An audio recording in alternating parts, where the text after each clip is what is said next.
स्वागत है आपका एचजे एडुकेशन हिंदी में। इस वीडियो में हम लोग इंसेंटिव के बारे में जानेंगे, इंसेंटिव के टाइप्स के बारे में समझेंगे और यह भी जानेंगे कि किसी भी ऑर्गेनाइजेशन में इंसेंटिव इतना इंपॉर्टेंट क्यों होता है।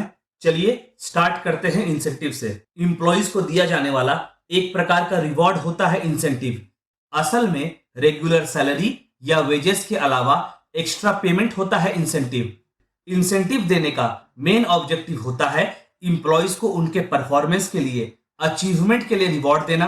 जब इंप्लॉइज को इंसेंटिव मिलता है तब वह और भी बेटर परफॉर्म करने का प्रयास करता है।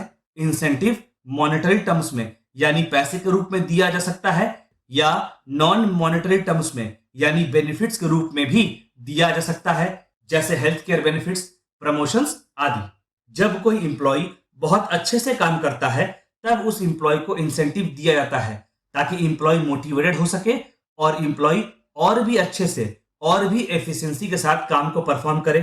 जहां तक बात इंसेंटिव के टाइप्स का है, इंसेंटिव को ब्रॉडली दो मेन टाइप्स में बांटा जा सकता है। पहला प्रकार है फाइनेंशियल इंसेंटिव्स और दूसरा प्रकार है नॉन फाइनेंशियल इंसेंटिव्स। चलिए सबसे पहले फाइनेंशियल इंसेंटिव्स के बारे में जानते हैं। फाइनेंशियल इंसेंटिव्स को मॉनेटरी इंसेंटिव्स भी कहते हैं। अगर इंसेंटिव को पैसे के टर्म में इंप्लॉय को दिया जाता है उसे फाइनेंशियल इंसेंटिव्स या मॉनेटरी इंसेंटिव्स कहते हैं। चलिए अलग अलग प्रकार के फाइनेंशियल इंसेंटिव्स को समझते हैं। पहला है increment in the salary. Organization में हर एक साल सैलरी का कुछ परसेंटेज बढ़ता है जिसे सैलरी में इंक्रीमेंट कहते हैं। यदि हर साल सैलरी में कुछ पैसा इंक्रीज होता है तो इससे इंप्लॉय मोटिवेटेड रहता है। कुछ ऑर्गेनाइजेशन में सैलरी का इंक्रीमेंट इंप्लॉइज के परफॉर्मेंस पर डिपेंड करता है। अगला है शेयरिंग ऑफ प्रॉफिट्स।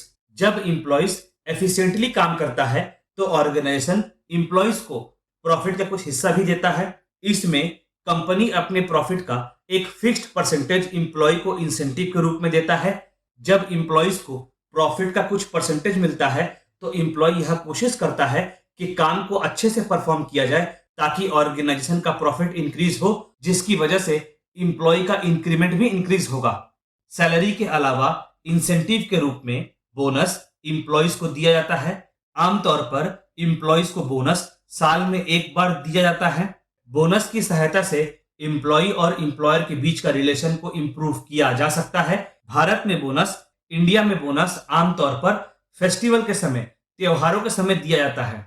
अगला है कमीशन। आमतौर पर कमीशन सेल्स से जुड़े इंप्लॉइज को दिया जाता है। इस सिस्टम में सामान के प्रति यूनिट बेचने में कमीशन मिलता है। जब बेसिक सैलरी पे किया जाता है तो उसके साथ कमीशन ऐड कर पे किया जाता है। जितना अधिक सामान बिकता है उतना ही अधिक कमीशन इंप्लॉइज को मिलता है। अगला है डियरनेस अलाउंसेस। बढ़ती महंगाई को एडजस्ट करने के लिए डीए यानी डियरनेस अलाउंसेस इंप्लॉइज को दिया जाता है। डीए सैलरी का एक इंपॉर्टेंट पार्ट होता है। चाहे ऑर्गेनाइजेशन सरकारी हो या प्राइवेट, डीए लगभग सभी प्रकार के ऑर्गेनाइजेशन इंप्लॉइज को पे करता है। ऑर्गेनाइजेशन डियरनेस अलाउंसेस सैलरी के साथ जोड़कर पे करता है। अगला है पेमेंट फॉर आइडियाज। ऐसा हो सकता है कि किसी सिचुएशन में प्रॉब्लम का सलूशन मैनेजमेंट के पास अवेलेबल ना हो तो उस केस में ऑर्गेनाइजेशन इंप्लॉइज से सलाह लेता है। अगर इंप्लॉइज के द्वारा दी गई सलाह की वजह से ऑर्गेनाइजेशन का फायदा होता है तो उस लाभ का कुछ हिस्सा इंप्लॉइज को इंसेंटिव के रूप में दिया जाता है। इससे इंप्लॉय ऑर्गेनाइजेशन के प्रॉब्लम्स को सॉल्व करने के आइडियाज पर काम करता है। अगला प्रकार है incentive related with the work. ऐसे सिचुएशन में इंप्लॉइज के प्रोडक्टिविटी से इंसेंटिव को जोड़ दिया जाता है। एग्जाम्पल, जो इंप्लॉय तय समय में सेट किए गए टारगेट से ज्यादा आउटपुट बनाएगा उसे पेमेंट के साथ इंसेंटिव पे किया जाएगा। वहीं दूसरी ओर जो इंप्लॉय कम आउटपुट बनाएगा उसे कम पेमेंट दिया जाएगा। इस सिचुएशन में एक नॉर्मल आउटपुट लेवल तय किया जाता है जिसे हर इंप्लॉय को मैच करना होता है। जो इंप्लॉय टारगेट से ज्यादा आउटपुट बनाता है उसे इंसेंटिव मिलता है। फाइनेंशियल इंसेंटिव्स को समझने के बाद चलिए आगे बढ़ते हैं और नॉन फाइनेंशियल इंसेंटिव्स को समझते हैं।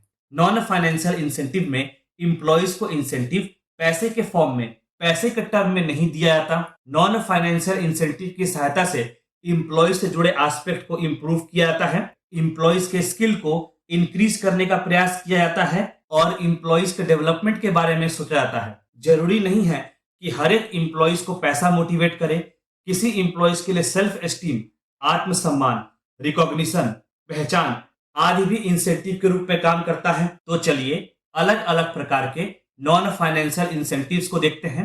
पहला है प्रमोशन। जब इंप्लॉय को प्रमोशन दिया जाता है तो इससे इंप्लॉय का रैंक, इज्जत, अथॉरिटी और स्टेटस बढ़ता है, जिससे इंप्लॉइज को मोटिवेशन मिलता है। तो प्रमोशन एक प्रकार का नॉन फाइनेंशियल बेनिफिट हुआ, एक प्रकार का नॉन फाइनेंशियल इंसेंटिव हुआ। अगला है वर्क एनवायरनमेंट। पॉजिटिव और सपोर्टिव वर्क एनवायरनमेंट भी इंप्लॉय के लिए एक इंसेंटिव का काम करता है।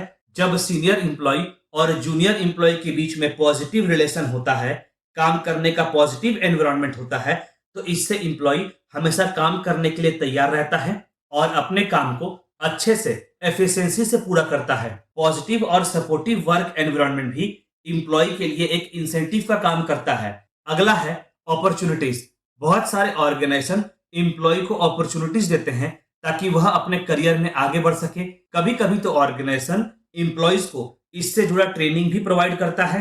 इंप्लॉय को कैसा और कितना अपॉर्चुनिटी मिलेगा वह इंप्लॉय के परफॉर्मेंस पर डिपेंड करता है। तो यह भी एक प्रकार का नॉन मॉनेटरी इंसेंटिव होता है, नॉन फाइनेंशियल इंसेंटिव होता है। अगला है giving challenging work. Organization employees के स्किल को बढ़ाने के लिए कभी कभी इंप्लॉइज को चैलेंजिंग काम भी सौंपता है।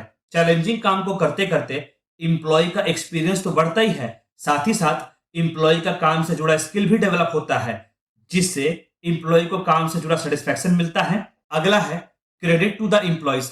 अच्छे काम के लिए एम्प्लॉइज को क्रेडिट देना या एम्प्लॉइज का सराहना करना भी एक प्रकार का इंसेंटिव होता है। जब कभी भी एम्प्लॉय एफर्ट के साथ अपना काम करता है तो सीनियर एम्प्लॉय को उस काम को रिकॉग्नाइज करना चाहिए। इससे होगा ये कि एम्प्लॉय आगे से भी अच्छे से काम करने के लिए तैयार रहेगा, और जब एम्प्लॉय कोई मिस्टेक करता है तो उसे समझाना भी चाहिए ताकि एम्प्लॉय दोबारा वह मिस्टेक ना करे। अगला पॉइंट है पार्टिसिपेशन ऑफ द एम्प्लॉय। योग्य एम्प्लॉय को मैनेजमेंट से जुड़े काम में इन्वॉल्व करना भी एक प्रकार से एम्प्लॉय को नॉन फाइनेंशियल इंसेंटिव देने के बराबर होता है।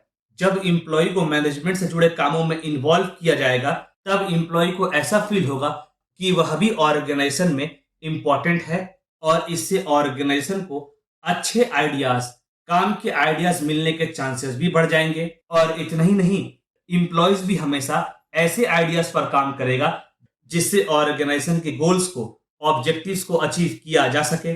अगला है जॉब सिक्योरिटी। जब तक एम्प्लॉय के मन में जॉब को लेकर असुरक्षा की भावना होगी तब तक एम्प्लॉय अपने काम में 100% नहीं परफॉर्म करेगा। एम्प्लॉय को जॉब सिक्योरिटी प्रोवाइड करना भी एक प्रकार का इंसेंटिव होता है, क्योंकि जब एम्प्लॉय जॉब को लेकर सिक्योर हो जाता है तो वह अपना 100% परफॉर्म करता है और हर संभव प्रयास करता है कि काम को बेहतर तरह से परफॉर्म किया जा सके। अगला पॉइंट है freedom to the employee. Employee को काम से जुड़ा फ्रीडम देना एक प्रकार का नॉन फाइनेंशियल इंसेंटिव होता है। जब एम्प्लॉय को उचित फ्रीडम मिलता है तो एम्प्लॉय काम से जुड़ा पॉजिटिव एक्सपेरिमेंट करता है और नए नए मेथड्स और तरीका खोजता है जिससे काम को इंप्रूव किया जा सके। अब तक हम लोगों ने इंसेंटिव को समझा, अलग अलग प्रकार के इंसेंटिव को देखा। चलिए आगे बढ़ते हैं और इंसेंटिव के इंपॉर्टेंस को समझते हैं। पहला है मोटिवेटिंग फैक्टर। इंसेंटिव एम्प्लॉयज के लिए मोटिवेटिंग फैक्टर के रूप में काम करता है। कहने का मतलब हुआ इंसेंटिव एम्प्लॉय को काम करने के लिए, बेहतर परफॉर्म करने के लिए प्रेरित करता है। अगला इंपॉर्टेंस है increase in productivity. Incentive employee के प्रोडक्टिविटी को बढ़ाने में हेल्प करता है। जब एम्प्लॉय को पता होता है कि ज्यादा काम करने से, ज्यादा आउटपुट प्रोड्यूस करने से उसे इंसेंटिव मिलेगा तो एम्प्लॉय हमेशा यह प्रयास में रहता है कि कैसे अपने प्रोडक्टिविटी को बढ़ाया जाए ताकि टारगेट से अधिक काम किया जा सके, टारगेट से अधिक प्रोडक्शन किया जा सके। अगला इंपॉर्टेंस, अगला महत्व है रिमूविंग इनसिक्योरिटी। इंसेंटिव रेम्यूनरेशन का पार्ट होता है। जब एम्प्लॉय को अच्छे काम के बदले इंसेंटिव पे किया जाता है तो उसके मन में जॉब से जुड़ा भय कमता है और उसे यह विश्वास होता है अगर वह अपने काम को सही से परफॉर्म करेगा तो उसे काम के बदले में रिवॉर्ड मिलेगा। अगला इंपॉर्टेंस, अगला महत्व है डिक्रीजिंग टोटल कॉस्ट। अभी हम लोगों ने देखा कि कैसे इंसेंटिव की वजह से इंप्लॉइज का प्रोडक्टिविटी इंक्रीज होता है, जिससे कम समय में कम रिसोर्सेज के उपयोग से ज्यादा प्रोडक्शन पॉसिबल हो पाता है, ज्यादा काम करना संभव हो पाता है, जिसकी वजह से ऑर्गेनाइजेशन का टोटल कॉस्ट में कमी देखने को मिलती है। अगला पॉइंट हुआ अट्रैक्टिंग न्यू टैलेंट। अगर ऑर्गेनाइजेशन का इंसेंटिव देने का सिस्टम अच्छा है तो वह नए इंप्लॉइज को आसानी से ऑर्गेनाइजेशन में ला सकता है, और ना केवल ला सकता है बल्कि रिटेन भी कर सकता है।